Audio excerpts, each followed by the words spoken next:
the UK is giving less aid, becoming less involved in international affairs, and this has been happening for years. So is France, so is Germany. They're not as, at least verbally, committed to the principles of this international solidarity. On the other hand, there's a set of countries like Hungary, Italy, and to an extent the United States and others that were part of this liberal order, quite integral part, that have become not only less committed to it, but openly opposed to it.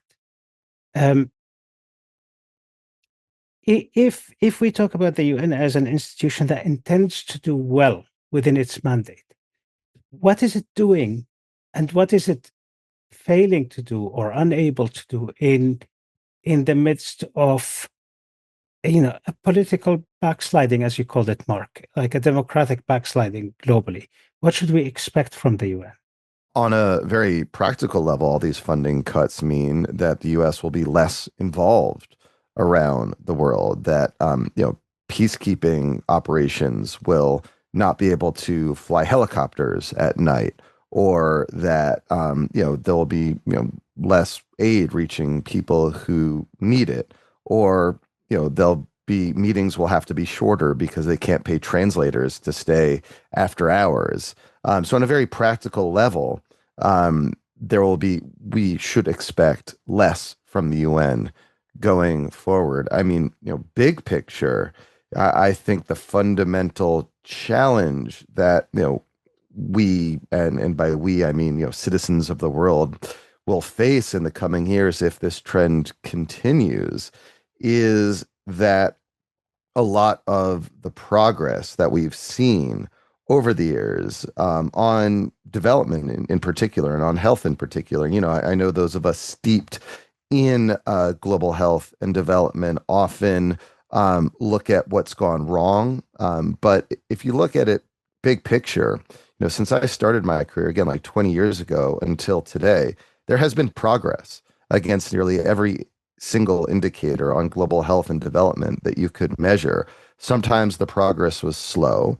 Sometimes it was often uneven, but it was progress nonetheless.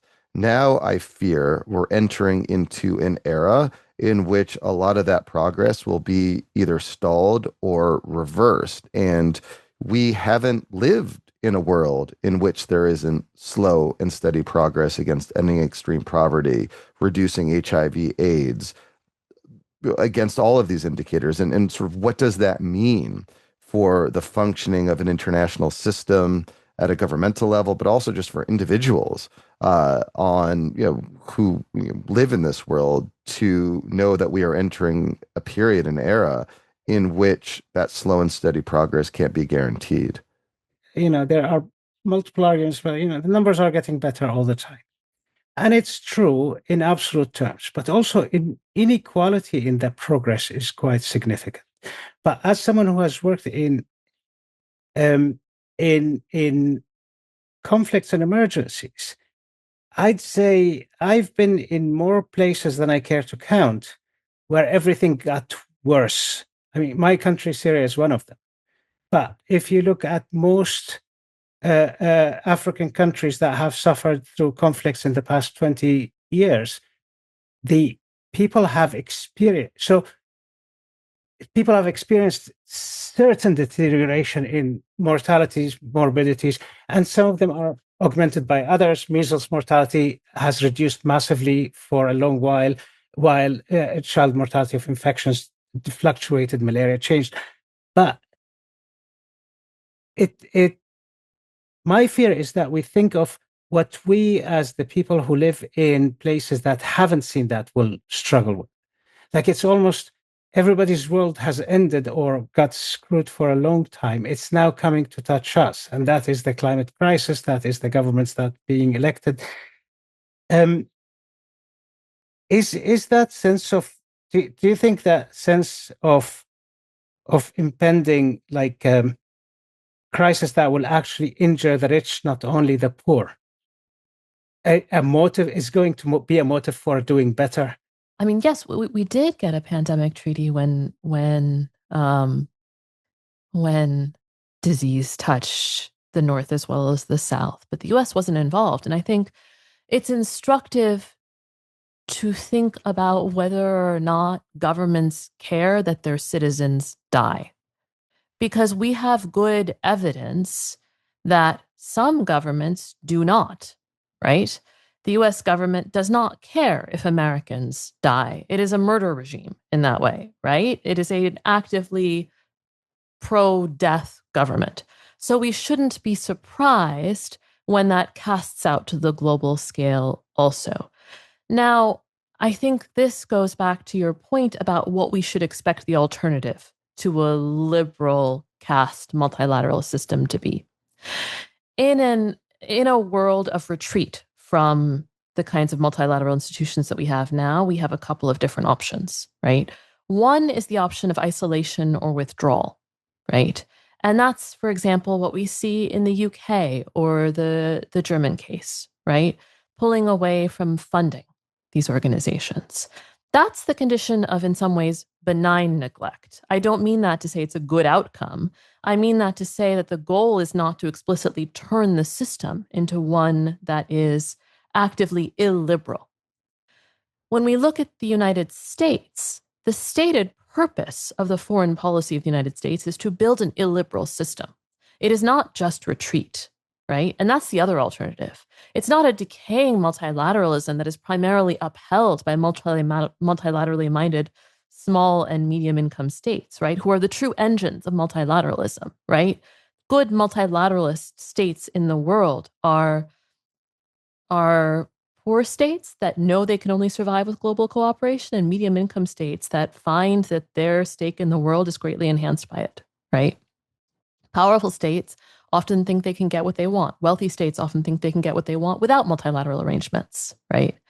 And so in that sense, the real fear is actually what we will see as these powerful states decide what they want is an illiberal international order, one in which we see the resurgence of straight empire, right? Straight conquest, state sort of like a lack of understanding or a lack of belief or a lack of care that self-determination or sovereign equality underpin the system, right? And also critically, right? You were talking about international humanitarian law earlier, right?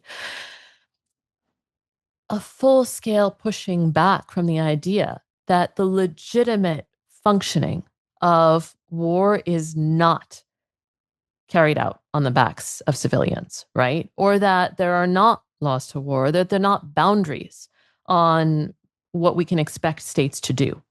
In this sort of formulation, there's the idea that it is simply power politics, right? That there are no limits on state behavior, that only military power guarantees outcomes, right? And that the wealthy of the world should be able to determine what happens next. And I think that that is something we see replicated down through domestic politics also. We should not expect governments that do not care if their citizens are going to die to uphold a system in which they are tasked with understanding every life as having equal value, right? They don't believe the lives of the people who elected them have any value. And so in that sense, right, I think when we think about what the likely outcome here is, the isolationist outcome is actually a more constructive one because it means other states can step to the fore than the sort of explicitly illiberal or fascist one. That makes a lot of sense.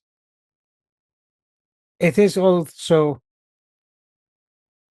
tough to swallow that the only options we have are bad and worse.